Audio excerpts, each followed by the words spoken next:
mahasiswa masuk tahun itu di situ selalu yang disampaikan saat diskusi-diskusi yang halako-halako dengan teman-teman menghadiri diskusi seminar seperti malam ini, itu yang selalu disampaikan 10 tahun lagi ada demokrasi, ada bonus demokrasi.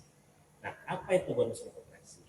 Di mana teman-teman muda lah yang mengisi pemerintahan-pemerintahan, ruang-ruang publik kebijakan, bukan hanya di pemerintahan, tapi juga mengisi ruang-ruang publik, baik kebijakan publik, baik sendi-sendi yang berhubungan dengan masyarakat banyak. Nah, hari ini seperti adanya Bung Mas Samsudin, Presiden Lira, ini masih muda, sudah jadi presiden Lira dan dari Probolinggo. Nah, ini adalah salah satu bonus demografi. Ada Mas Tio. Kalau dulu kita mengenal, yang sekarang mungkin sudah umur 50 tahun ke atas, ya menjadi tokoh nasional. Kalau sudah umur 50 tahun ke atas itu kan sudah biasa ya. Tapi seperti Mas Tio yang mungkin Gen Z ya Mas Tio ya, 33 tahun, 23 tahun kan luar biasa. Nah ini sudah menjadi tokoh nasional. Mas Sam 43. Nah ini kan luar biasa. Nah ini adalah bentuk bonus demografi. Seperti Mas Raihan juga. Artinya apa?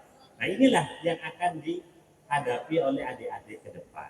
Nah sekarang pertanyaannya, kira-kira kepekaan sosial dari teman-teman, karena ini kan berbicara dengan mahasiswa ya, itu seperti apa? Kan seperti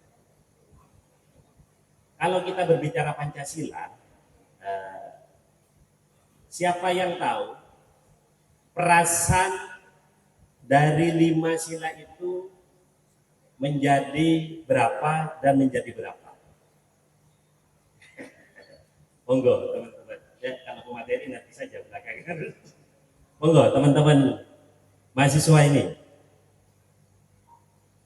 saya coba ingin bertanya, bukankah di SMP, SMA kita diberikan pelajaran PPKN ya kalau nggak salah ya? Dan kalau di kampus-kampus itu ada pengantar Pancasila dan pengantar filsafat kalau nggak salah. Ada yang tahu? Nah ini,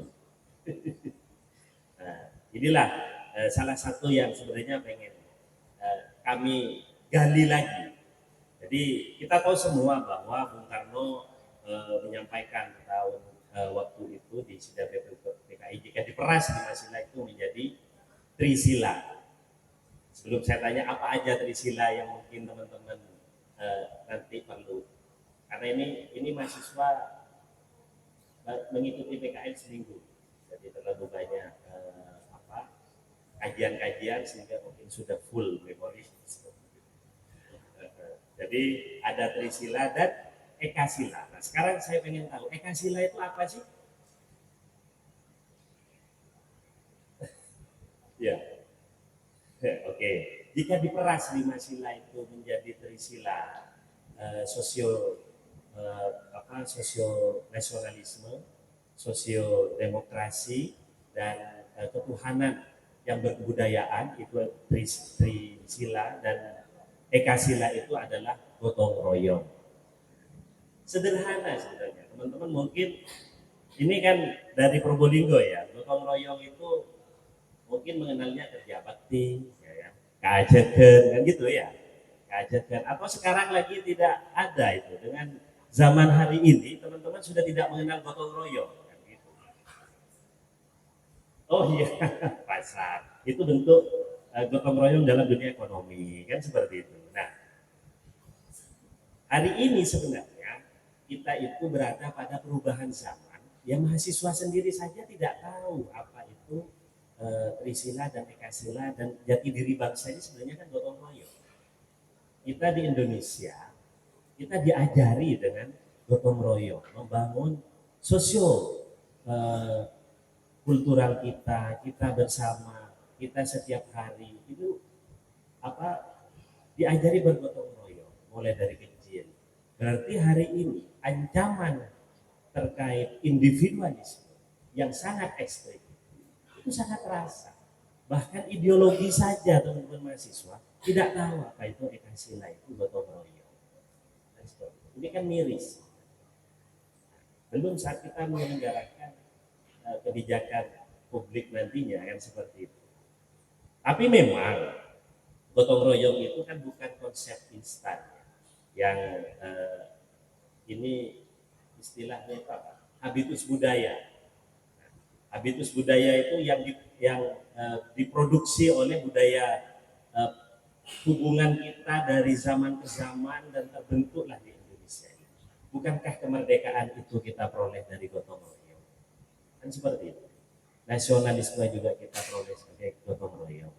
Dan bagaimana mahasiswa sebagai agen of change, agen of control kalau tidak gotong royong secara pemikiran dan secara gerakan untuk bisa merubah apa yang selama ini dianggap tidak benar kalau teman-teman itu di dalam ideologi sendiri itu tidak terserap. Dan bukankah perubahan yang paling bertahan itu tumbuh perlahan, ya, tetapi berakar dengan paling kuat. Jadi gotong royong ini tidak menghasilkan bangsa sebesar ini dengan cara cepat. Gotong royong itu dari tahun ke tahun, dari abad ke abad, sehingga sekarang yang bisa diterima oleh teman-teman ini. Ya benar kata Bung Karno, memang kemerdekaan kita ini, kita merebut kemerdekaan itu melawan penjajah itu mudah, tapi yang lebih sulit adalah melawan bangsa sendiri.